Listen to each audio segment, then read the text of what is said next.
Hey there, fellow Red Hunt listeners. Welcome back to another exciting episode where delve into remarkable relationship stories sourced straight from the depths of Reddit. So sit back, relax, and prepare to be captivated by these tales of love, heartbreak, and everything in between.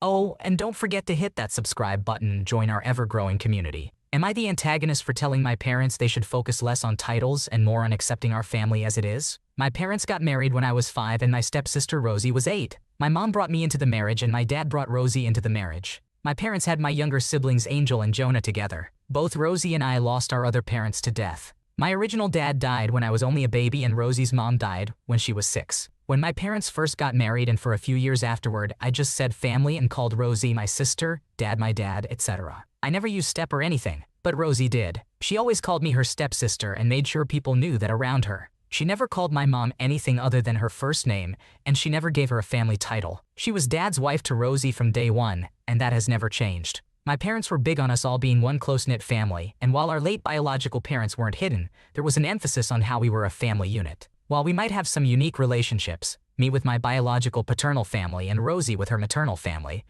we should always make sure we stay a solid unit and not be mean or think less of some people based on blood. Rosie did feel that way. I was never her sister, and my mom was never her anything. She's closer to our siblings, but they are still half-siblings for her. As a kid, I was hurt by this and didn't understand Rosie at all. But then my best friend lost her dad when we were 9, and I remember when her mom was remarrying and she was so upset about it. Then we talked about it, and it opened my eyes more to the difference when you remember the lost parent versus not. Like me. I was maybe 12 when that talk happened, and after that, I saw Rosie and our family in a new light. I told her not long after that I was sorry if my pushiness when I was younger made her pain more painful. My parents have struggled more as the years went on with Rosie, not getting on board with the family unit the way they wanted. It became such a hyper-focus that they did virtual therapy with Rosie when we were all at home. They tried harder than ever to correct her use of half and step. Then a few days before Rosie turned 18, she moved out of state to live with her maternal grandparents. We don't see her as much now because of how bad things are between my parents and her. My siblings miss her, and because my parents only get more annoyed at Rosie with time, I decided to have a heart-to-heart where I told them I understood where Rosie was coming from, and that I thought they should focus less on the titles and put more into accepting the family we have, so maybe, just maybe, Rosie wants to see us all more. And maybe we can all be happier just accepting how things really are. They really didn't like that I was telling them what to do. I also think my dad was kinda hurt that I had accepted Rosie's feelings on me and my place in her life. They said it was wrong for me to act like this is okay or that our family is healthy. Am I the asshole here? It's understandable that you were hurt when Rosie didn't consider you as a sister and didn't give your mom a family title. However, as you grew older and gained more understanding, you realized the impact of losing a parent and empathized with Rosie's perspective. It seems like you were just offering a suggestion to your parents on how to improve their relationship with Rosie, so it's not wrong for you to express your opinion. I just found out my fiancé has been cheating on me the whole relationship. What do? I, a 24-year-old female, recently found out that my fiancé, a 23-year-old male, has been cheating on me throughout our entire relationship. I recently moved across the country to live with him and help take care of his family. We have been together for 2 years, with most of that time spent in a long-distance relationship. However, I have visited him a few times. Additionally, I discovered that I am pregnant during the process of moving in with him. A week after finding out about my pregnancy, I learned about his infidelity. I had a suspicion for a while that something was going on, but he always reassured me and encouraged me to check his accounts and messages. However, I never did because I wanted to trust him and move past my previous relationship issues. That changed when I woke up one night and had a gut feeling to look through his phone. I know it was wrong, and I genuinely don't understand why I did it. I discovered numerous messages with other women on his Snapchat, Discord, and other messaging platforms. It turns out that during the times he claimed to be sleeping or simply not responding, he was actually playing games and having conversations with these other women. A few days ago, I confronted him with the evidence, and he responded by crying, apologizing, and denying the full truth of his actions. He kept telling me that he wants our relationship to work, that he wants us to be a family, and that he wants to fix everything. However, when I asked for complete honesty, he avoided telling me everything I needed to hear. Despite everything, he continuously begs me to forgive him, crying and asking me to hold him whenever I express my need for time to think and figure out what I want. I feel as though my world has completely shattered, and I'm unsure how to either forgive him or end the relationship. His repeated pleas for forgiveness and his self-harming behavior when I ask for the complete truth have left me devastated. I don't have any family or friends to turn to, and I invested everything I had into this relationship with the belief that someone finally loved me. The fact that I am pregnant only compounds the difficulty of the situation. He claims to want to be a good father and treat me better, but if that were true, he would have done so from the beginning. I don't have anyone in this new location to stay with, and my finances have been depleted due to the move, so leaving at the moment doesn't seem like a viable option. How can I stay with someone who has made me feel unloved? I'm really sorry you're going through this. It must be incredibly tough, especially with the pregnancy on top of it all. It's good that you're recognizing the importance of taking steps to leave and seeking support from your dad.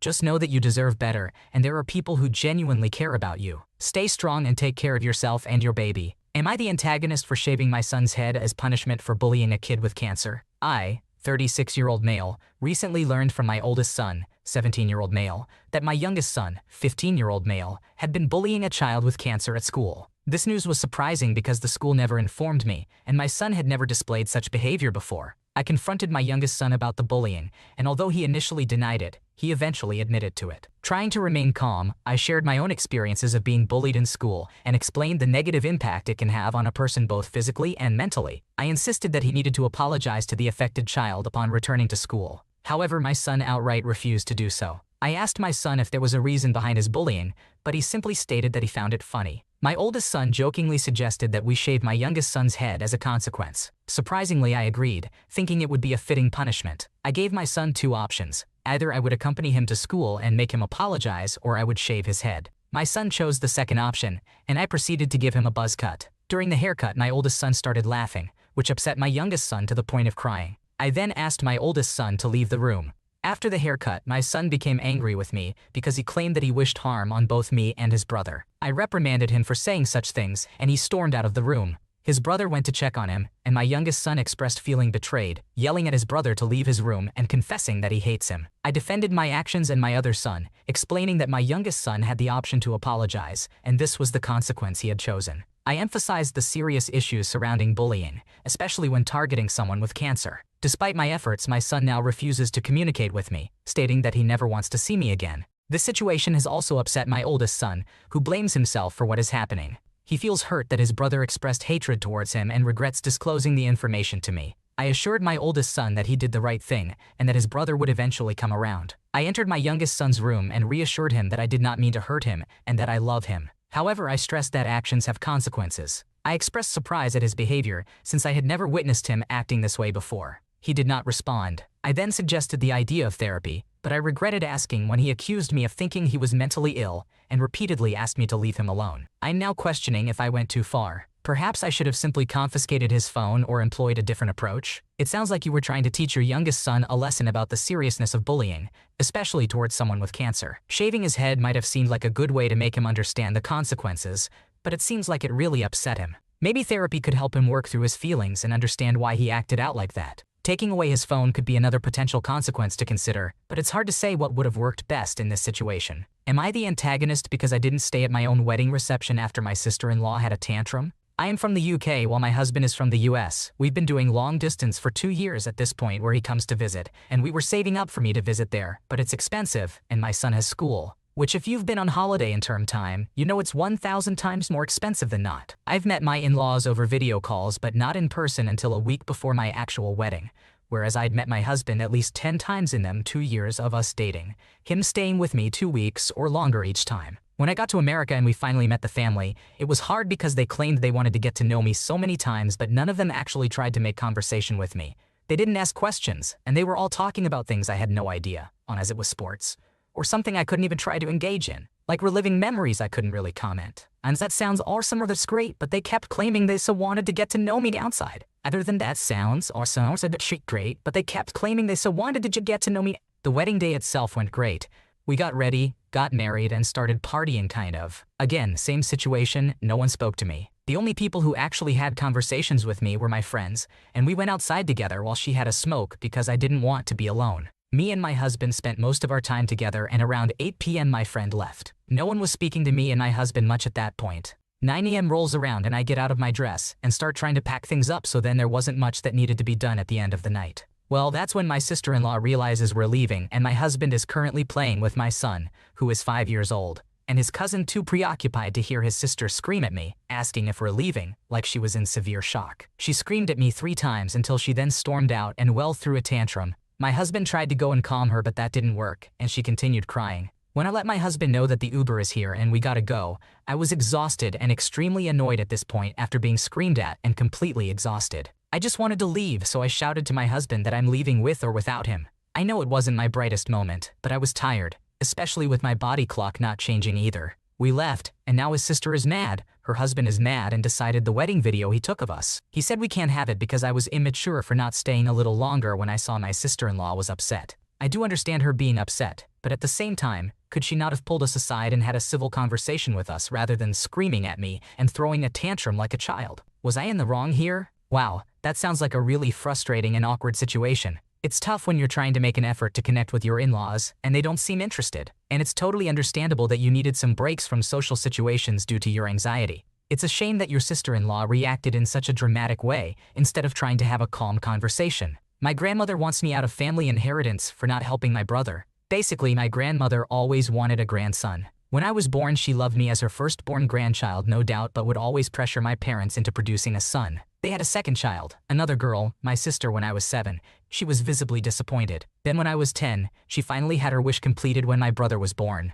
Needless to say, she spoiled him rotten. I didn't care as I was 10 years older, but my sister, who was only 3, was majorly affected by grandma's behavior. We lived with our grandparents as both our parents had jobs, and my grandma basically neglected her. She never received any love, would only be yelled at and criticized. Even when it was my brother's fault, she would get the scolding. It resulted in her behaving out and making a scene to receive any little attention. When our parents would come back, she would always portray my sister as a problematic child, and as my parents didn't spend much time with us, they believed that their son was the only good kid. I stopped talking to my brother completely by the age of 18, as he turned into this annoying piece of shit who had absolutely no respect for anyone. When my parents realized and tried to discipline, he would whine and run to my grandma, who didn't let anyone say a single word. I warned my parents and left for university. I only contacted my sister. We grew super close and were each other's best friends, while my brother would always ignore my calls when our parents would pass the phone and tell him to talk, not even wishing me on my birthdays, etc. Years went by. I, 27, have great job. My sister, 20, is studying medicine.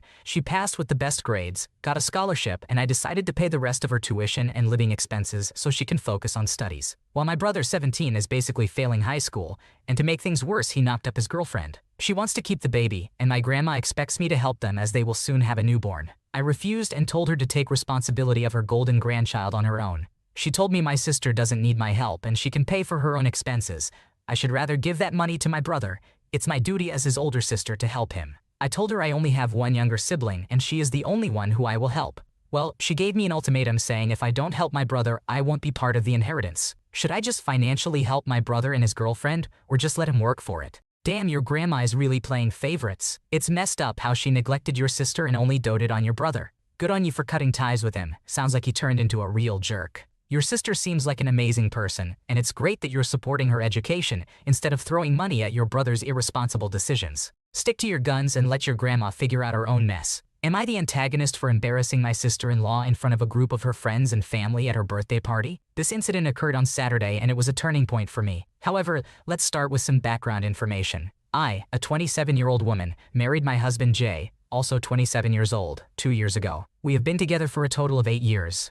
Jay's older sister Mia, who is 30 years old, and I have always had a difficult relationship. Initially, it seemed like we could get along well and become close, as she appeared nice and we had some common interests. However, she made a couple of jokes about my appearance that made me feel uncertain. Jay confronted Mia about her unkind behavior and made it clear that he would not tolerate her disrespecting me. After that, Mia made an effort to include me more. She introduced me to her friends and planned to spend more time with me. However, she frequently acted tense around me and repeatedly joked that it was like being with a teenager. This was because I look younger than my age. Mia, on the other hand, is insecure about her appearance and the way she perceives her age. For a while now, Mia has been insisting that I share my skincare routine and reveal my secret to looking youthful. I have consistently told her the same thing, that I am willing to share the few products I use, but I don't use much and I'm honest about that. I have also admitted that I haven't been completely loyal to a single product. If money is tight, I go for whatever is affordable. However, she has never believed me, which is frustrating. Now, on to Saturday night. Mia was celebrating her 30th birthday with her female friends, some close female family members, and myself. Everything was going well until I was asked to show my ID at the bar. Mia then commented on how ridiculous it is for me to appear 18 when I am actually 27,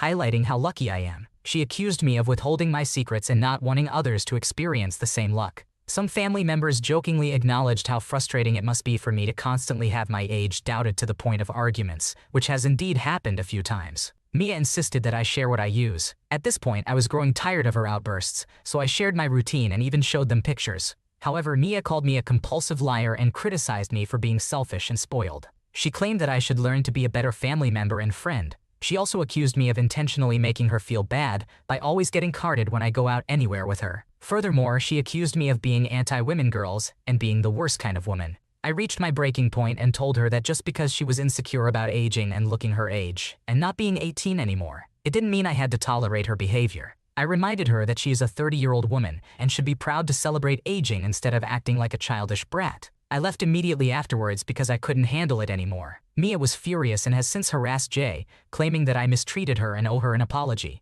Jay, however, disagrees with Mia and has made that clear to her. Nevertheless, I do feel remorseful. Am I the asshole in this situation? Mia has consistently made derogatory comments about your appearance and demanded that you share your skincare routine, despite you being honest about your minimal usage. Her outburst at the bar was uncalled for, and you responded appropriately by standing up for yourself. Jay's support shows that you are not in the wrong here. Thanks for watching. When you subscribe, make sure to hit the bell to turn on notifications so you never miss a video. To finish listening to all the stories, check out the playlist in the description.